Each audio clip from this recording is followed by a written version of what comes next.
So hi and WhatsApp दोस्तों। तो आज मैं लाया हूँ आपके लिए एक धांसू स्टॉक जो मेरे हिसाब से मंथली बेसिस पे रिटर्न निकालने के लिए मैं किन स्टॉक्स में और क्या मेरा व्यू और अप्रोच होता है टेक्निकल एनालिसिस के साथ मैं आपको बताना चाहता हूँ। ये स्टॉक का नाम है PCBL। ये स्टॉक का शॉर्ट फॉर्म है और इसके अंदर मुझे लग रहा है कि आने वाले टाइम में 30% का रिटर्न इसमें मिनिमम मिल सकता है, जो कि 8:1 का रेशियो देखने मिलेगा रिटर्न एंड रिस्क रेशियो के हिसाब से।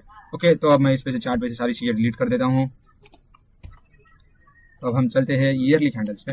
ईयरली पर आप देखोगे तो ईयरली का डिमांड जोन बहुत दूर तक है, बट एक चीज आप नोटिस करो कि ईयरली पे यहाँ पे कुछ ना कुछ फाइट हुई है। प्राइस अप गई है, वीक शो करिए, उसके बाद प्राइस ने डाउन आई, जो डाउन वीक है यानी कि यहाँ पहले रेड कैंडल बन रही थी, उसके बाद बाइंग चांसेस ने ऑल टाइम हाई दिया। ओके, अब हम हाफ ईयरली पर जाते हैं। या हाफ ईयरली पर एक अच्छा वाला जोन है जो कि हम कह सकते हैं कि प्राइस अब हाफ ईयरली के डिमांड जोन में हिट हुई है। ओके, उसके बाद क्वार्टरली पर आप देखोगे तो प्रॉपर डिमांड जोन है। दो बेस कैंडल है, उसमें से एक रेड बेस कैंडल इतनी ग्रीन के बीच में। तो ये जो ऐसी रेड बेस कैंडल होती है ना, ग्रीन ग्रीन बड़ी कैंडल के बीच में, ये बहुत पावरफुल जोन लगते हैं। इसके अंदर ये कि बाइंग टर्न अराउंड पॉइंट होता है, एक ओरिजिन जैसा। अब हम क्वार्टरली का जो मैं ट्रेंड भी बोलूँ तो बहुत काफी डाउन समझिए, क्योंकि बहुत ऊपर से नीचे आ रहे हैं। और अगर हम इसका सप्लाई जोन यहाँ माने तो 373 के अराउंड कुछ सप्लाई जोन को मैं कंसिडर कर सकता हूँ। मंथली पर हम देखते हैं कि मंथली पर कोई नियर बाय सप्लाई जोन नहीं है, बट प्राइस एक ओरिजिन जैसे डिमांड जोन से आए, जो कि इसका ओरिजिन मेरे को लगता है यहाँ पे 210 अराउंड पे। अभी तक तो प्राइस हिट नहीं हुआ, ठीक है, बट फिर भी एक मंथली के डिमांड जोन जो हाफ ईयरली क्वार्टरली और एक ये प्रॉपर एक HIT ट्रेड है, जो जिसका टारगेट मेरे हिसाब से अगर एंट्री यहाँ पर होती, अगर आप डायरेक्ट HIT ट्रेड के हिसाब से करते हैं तो SL ये होता इसका और टारगेट इसका ये होता, जो कि 2:1 ऑलमोस्ट 100-200 का स्टॉक्स अगर 100 रुपये बढ़ जाना, 40% का राउंड अप होना। ओके, तो 40% का अप मूव देखने मिलता एंड 20% का लॉस देखने मिलता। ये भी ठीक ही था, बट अभी तक प्राइस ने 20% का आप दे चुकी है यहाँ से।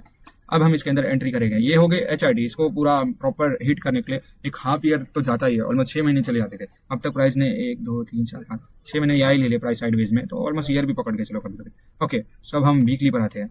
तो वीकली पर आप देखोगे ना, ये जो कैंडल है ना, ये एक ओरिजिन है जिसने प्राइस ने यहाँ आना, इसके बाद इसके वीक से जो बाइंग आई है, इस बाइंग ने पूरा ऑल टाइम आ जाता। तो ये जो प्रॉपर ऐसी कैंडल्स होती है ना, ये एक ओरिजिन जैसी होती है, जिसके कन्वेंशनल बोलते हैं हैमर पैटर्न या जो भी इसका नाम है, मुझे नहीं पता, मैं इतना सब ध्यान नहीं देता।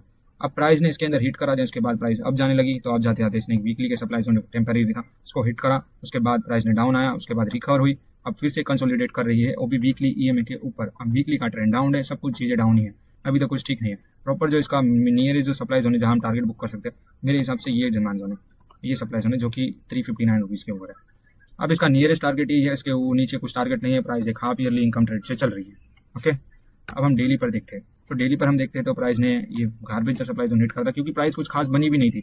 अब बट प्राइस एक कंफर्मेशन जोन जब ये बना था, इसमें हिट हुई थी। इसके बाद मेरे को लगा था कि अच्छी खासी मूव आएगी, बट मूव काफी स्लो थी और ये गार्बेज का सप्लाई जोन भी इसको रोक दिया। एंड देन अब इसके बाद एक चीज फिर से कॉमन हुई है, प्राइस ने फिर से कंफर्मेशन टाइप डिमांड जोन बनाया, जिसके अंदर आप देखोगे ये सप्लाई जोन को ब्रीच करा, इसमें भी एंट्री दे दी और इसने काफी टाइम तक प्राइस को रोके रखा है। अब इसके अंदर जो आने वाले टाइम में जो पैटर्न है, ये यहाँ तक बनेगे एंड देन फिर यहाँ से थोड़ी स्लो आएगी, फिर ये यहाँ से, फिर यहाँ से ये यहाँ तक।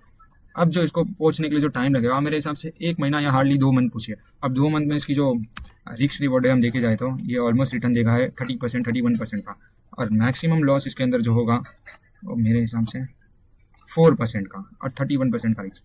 तो ये काफ़ी अच्छा वाला स्टॉक है जो कि मुझे शॉर्ट टर्म के लिए इन्वेस्ट करना चाहिए। तो मैं ऐसे अपने शॉर्ट टर्म के स्टॉक्स को मॉनिटर करता हूँ और इनको इसी हिसाब से मैं इनमें इन्वेस्ट करता हूँ और अपनी स्ट्रैटेजी बनाता हूँ। अगर आपको भी ऐसे स्टॉक्स और एनालिसिस सीखना है तो मेरे चैनल पे बने रहिए। Thank you so much guys, आज के लिए बस इतना ही। Thank you.